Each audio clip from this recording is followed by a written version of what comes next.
Shalom Bapak Ibu, jumpa lagi di hari Minggu ini. Kita akan kembali merenungkan firman Tuhan sebelum kita beribadah. Mari kita berdoa. Terima kasih Tuhan atas kesempatan di hari Minggu. Kami akan bersama-sama kembali merenungkan firman-Mu.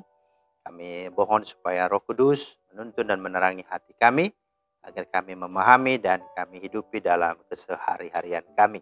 Demi Kristus kami berdoa. Amin. Bapak Ibu, firman Tuhan kita terambil di dalam Yesaya 55 ayat 6 dan 7.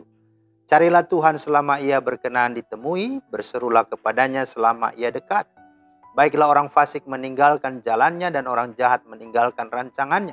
Baiklah ia kembali kepada Tuhan, maka dia akan mengasihaninya. Dan kepada Allah kita, sebab ia memberi pengampunan dengan limpahnya. Itulah firman Tuhan yang menjadi dasar renungan kita pada hari ini.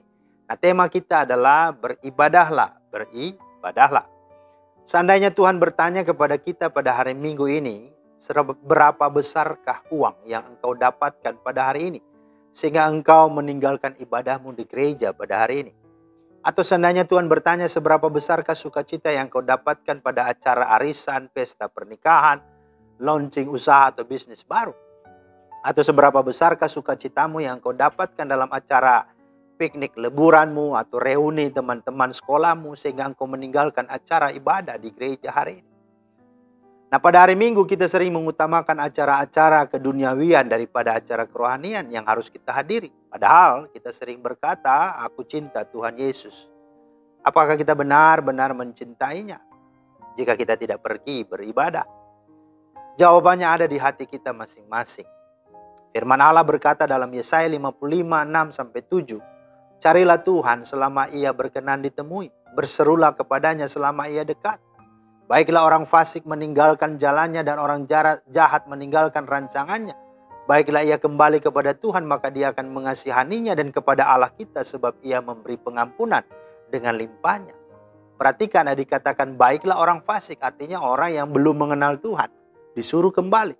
Nah, sementara orang yang mungkin sudah percaya mengenal Tuhan kok malah pergi dari Tuhan dan tidak mau beribadah. Ini kan lucu. Nah, menjelang hari Tuhan yang dekat, kita masih diberi waktu untuk beribadah. Maka beribadahlah. Kita sering tergiur oleh ajakan kesenangan duniawi untuk tidak datang beribadah. Dengan hanya alasan nanti juga bisa kan? Kapan-kapan juga bisa. Besok juga bisa. Bukankah ibadah itu bukan hanya hari Minggu? Dan berbagai macam lagi alasan yang lain. Kita sering tergiur untuk itu. Dan sungguhnya ya, alasan nanti itu atau kapan lagi itu, perkataan-perkataan yang sedemikian rupa itu adalah sesungguhnya datangnya dari iblis agar kita tidak datang beribadah.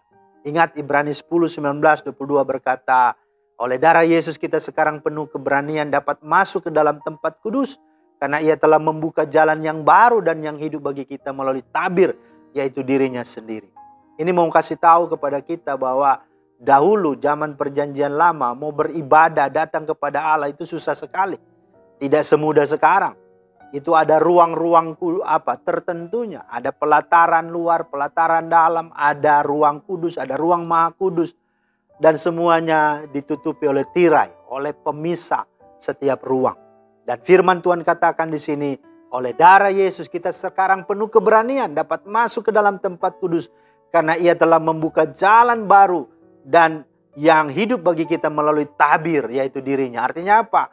Tabir itu ya, kain yang memisah itu sudah terbelah dan Yesus sudah menyelesaikan dan Yesus menggenapinya, di mana tubuhnya telah terpecah-pecah untuk supaya kita tidak lagi diskat-skat atau tidak lagi dibatasi, tetapi kita langsung bisa datang kepadanya. Itu sebabnya di dalam ayat selanjutnya dikatakan, karena itu marilah kita menghadap Allah dengan hati yang tulus ikhlas dan keyakinan iman yang teguh, oleh karena hati kita telah dibersihkan dari hati nurani yang jahat dan tubuh kita telah dibasuh dengan air yang murni.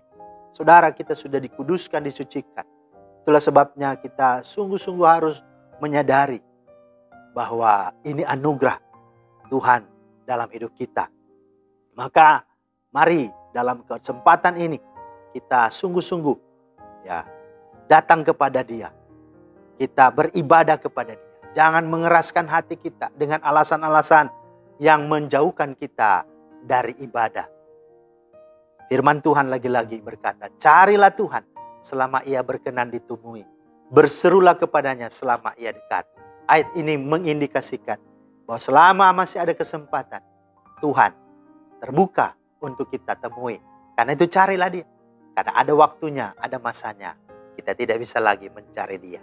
Karena itu, mari gunakan anugerah yang Tuhan berikan. Mari kita beribadah. Maka itu, selamat beribadah di hari Minggu ini. Dan selamat melayani bagi mereka yang melayani. Tuhan Yesus memberkati. Amin. Terima kasih Tuhan atas firman-Mu. Meteraikanlah dan mampukan kami untuk dapat hidup sesungguhnya untuk betul-betul beribadah kepadamu. Baik secara pribadi maupun secara komunal, secara persekutuan di gereja. Karena di sanalah kami boleh menyatakan sukacita, penyembahan, sopan syukur hanya kepadamu. Demi Kristus kami berdoa. Amin. Demikianlah firman Tuhan hari ini. Selamat hari Minggu, selamat beribadah, selamat melayani. Tuhan Yesus memberkati. Shalom.